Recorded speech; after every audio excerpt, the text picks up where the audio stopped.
రంగారెడ్డి జిల్లా శంషాబాద్లో కరాచీ బేకరీపై బీజేపీకి సంబంధించినటువంటి అరాచక శక్తులు దాడి చేయడాన్ని సిపిఎం పార్టీ రాష్ట్ర కమిటీ తీవ్రంగా ఖండిస్తుంది.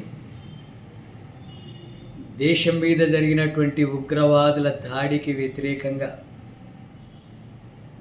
కులాలకు అతీతంగా, మతాలకు అతీతంగా ఐక్యంగా నిలబడి సైన్యానికి మద్దతుగా నిలబడుతున్నటువంటి ఈ సందర్భాన ఇలాంటి చర్యలు అనేటటువంటిది దేశంలో అనవసరం అనైక్యతకు దారితీసేటటువంటిగా ఉంటుంది.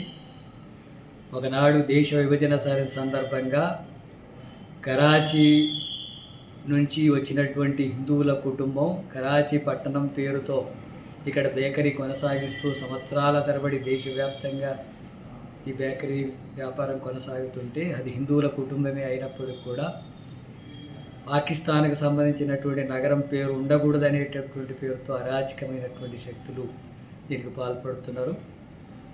ప్రభుత్వం, పోలీసులు వెంటనే కఠినంగా చర్యలు తీసుకోవాలా. ఇలాంటి అరాచకమైనటువంటి చర్యలకు అవకాశం ఇవ్వకుండా చూడాలని చెప్పి సిపిఎం పార్టీగా డిమాండ్ చేస్తుంది.